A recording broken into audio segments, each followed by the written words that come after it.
पश्चिम बंगाल की तृणमूल कांग्रेस ने लोकसभा चुनाव के लिए उम्मीदवारों का ऐलान कर दिया है। सबसे बड़ा चेहरा पूर्व क्रिकेटर यूसुफ पठान का है, जिसे ममता बनर्जी ने बहरामपुर सीट से उम्मीदवार बनाया है, जहां से अधीर रंजन चौधरी चुनाव लड़ते रहे हैं कांग्रेस से। वहीं नुसरत जहां का टिकट काट दिया गया है। तो ये आज जो सूची सामने रखी गई उसमें चौंकाने वाली बात यूसुफ पठान का नाम होना। पूर्व क्रिकेटर हैं, आपने पहले क्रिकेट खेलते हुए इनको देखा होगा, इरफान पठान के भाई, लेकिन उनको उतारा गया उस सीट से जहां से अधीर रंजन चौधरी चुनाव लड़ते रहे हैं, उनका गढ़ कहा जाता है। वहीं दूसरी तरफ बशीरहाट सीट जो कि अब तक चर्चाओं में थी क्योंकि संदेशखाली उसी सीट के अंडर आता है, नुसरत जहां का टिकट कटा, मिमी चक्रवर्ती का टिकट कट चुका है।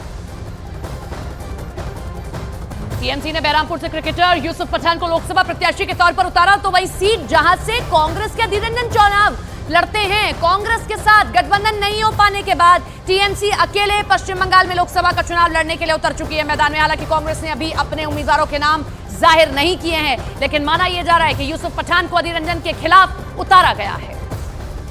तो सबसे बड़ी बात यही है कि अधीर रंजन चौधरी जिस सीट से लड़ते आए हैं, उनका गढ़ कहा जाता है, वहां से यूसुफ पठान को उतार दिया गया है, क्योंकि ये एक स्ट्रैटेजी हो सकती है, क्योंकि अल्पसंख्यक बाहुल वो सीट है। लेकिन एक बड़ा चेहरा, इतना बड़ा चेहरा यहां पर देना अपने आप दिखाता है कि ममता बनर्जी कांग्रेस से बिल्कुल खुश नहीं और आगे आने वाले समय भी वो हाथ मिला नहीं मिलाएंगे।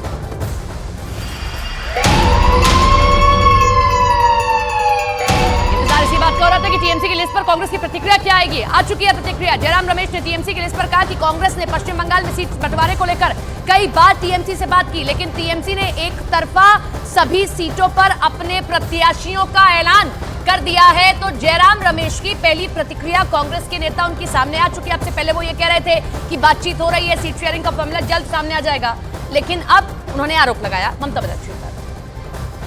मैं ये बात कहूंगा कि हमारी कांग्रेस पार्टी ने हमेशा कहा है कि हम चाहते हैं कि टीएमसी के साथ सीट शेयरिंग हो, बातचीत हो, सम्मानजनक फॉर्मूला ढूंढा जाए, बीच का रास्ता ढूंढा जाए, एक तरफा कोई घोषणा नहीं होना चाहिए।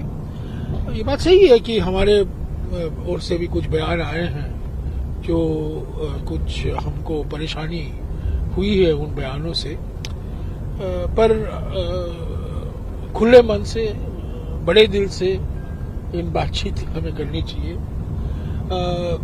तो हमारे दरवाजा हमेशा खुला है। हम कहकर आ रहे हैं कि इंडिया जनबंधन को मजबूत करना हमारा कर्तव्य है, हमारा फर्ज है, हमारी प्राथमिकता है। और वो भी ममता बनर्जी कह रही थी, ममता जी भी ने यही कहा है, और वो उन्होंने कहा है कि वो बीजेपी को मैं हराना चाहती हूँ। पर मैं समझता हूँ अगर हम एक साथ लड़ते तो अच्छा होता। एक साथ अभी भी सीट शेयरिंग फॉर्मूला संभव।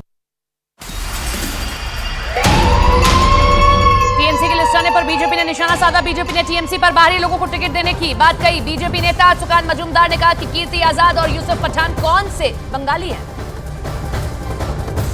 देखिए, अभी जब तृणमूल कांग्रेस का लिस्ट निकला उसके आधा घंटा पहले ही भतीजा वहाँ पे बड़ा बड़ा डायलॉग मार रहा था, बंगाली को लेके बीजेपी एंटी बंगाली है, ये सब डायलॉगबाजी चल रहा था।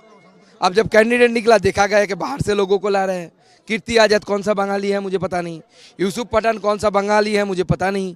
यूसुफ पठान गुजरात से आते हैं, मोदी जी भी गुजरात से आते हैं, मोदी बहिरागत है, फॉरेन एंटिटी है, लेकिन यूसुफ पठान नहीं है। ये कौन सा रूल है? कोई बंगाली नहीं मिला आपको? बंगाली मुसलमान में क्या वोट जीतने की, लड़ने की ताकत नहीं है क्या?